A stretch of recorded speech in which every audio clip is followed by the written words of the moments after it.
Hey everyone, welcome back to Apollo Art Analysis. This episode we're going to be studying a piece by the established AI generative artist known as Maisen Hill. This episode we're going to be talking about textural realism, we're going to talk about calm compositions, and we're also going to talk about the profound potential of the Midjourney AI generative art program. So let's jump right into it. So whenever you first see this work, I'm at the single shrub kind of standing in center here. Viewer's first impression is rather calm as the eye kind of just rests on the site before us here. What you'll notice, of course, the placement of our subject in center makes it hard to miss, right? It feels like everything just revolves around that center subject. You also see, of course, her background is a perfect area for that light and dark contrast. You're really not going to miss it here. So in the realm of texture, we have a pretty diverse range, of course. You have this kind of light, wispy flurries of this. You have the ground as well. Kind of have this trunk base there, a bit more rigid, and they have much more delicate leaves, almost like cherry blossoms in that kind of conveyance. What you'll notice is all of these are incredibly realistic, and it kind of immerses us within the scene at hand quite brilliantly, right? What you'll notice as well is a sense of light within the work at hand. Like I said, we have that kind of darker background.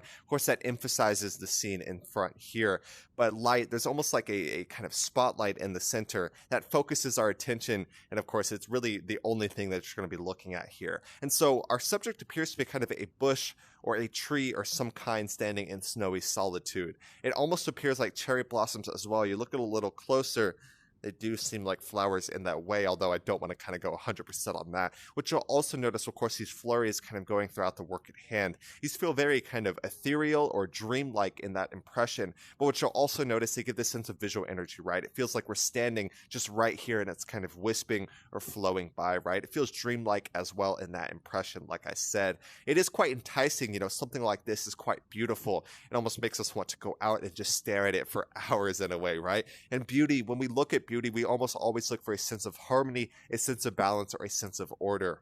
And we certainly see this here, right? It's kind of a symmetrical spatial composition all in all, standing perfectly in center. There is a sense of harmony here, and of course that beauty is very enticing. It makes us want to just kind of walk up on it and absolutely love the sight before us here. It feels sacred in that final impression. Like I said, it's quite enticing. Something like this would be far beyond fatal bounds. We're actually going to take a quick look at a piece, see what we can learn here, get some insights on that idea of, say, the most beautiful being some of the most dangerous as well.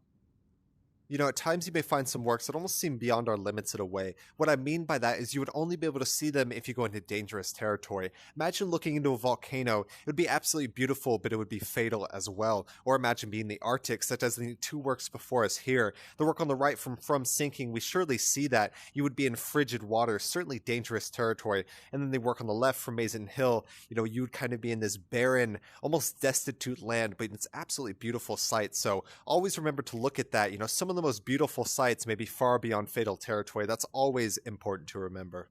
All right, so with this in mind, what do y'all see when you view this piece?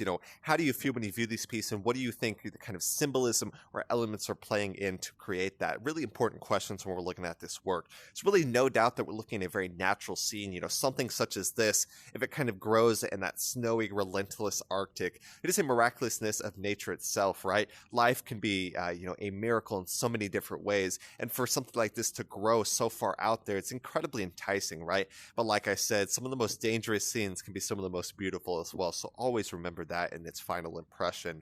And so this is an AI generative art piece. I mentioned that a little bit. It's going to be created in the AI generative art program known as Midjourney. Midjourney is really the perfect mix of kind of potential and power as well, right? And everyone from beginners all the way to very experienced users use Midjourney. So if you want to get into the world, or you're already in the AI art world, you want to get a bit deeper, certainly check out Midjourney. I'd always suggest it. If y'all enjoyed today, go check out the original artist Maisen Hill. We talked about a bunch of different things from, of course, AI generative art to the natural world, beauty, visual energy, texture, so many different things we hit on today. I truly hope y'all enjoyed. Like I said, if y'all did, go check out the original artist Maisen Hill, doing some amazing stuff in the AI generative art world.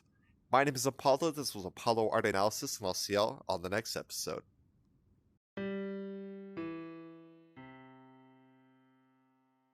We hope you enjoyed today's episode. If you'd like to support our work directly, please check out our Apollo community tokens. Apollo Art Exchange is an ecosystem of art appreciation which elevates artists each and every day. Thanks for listening.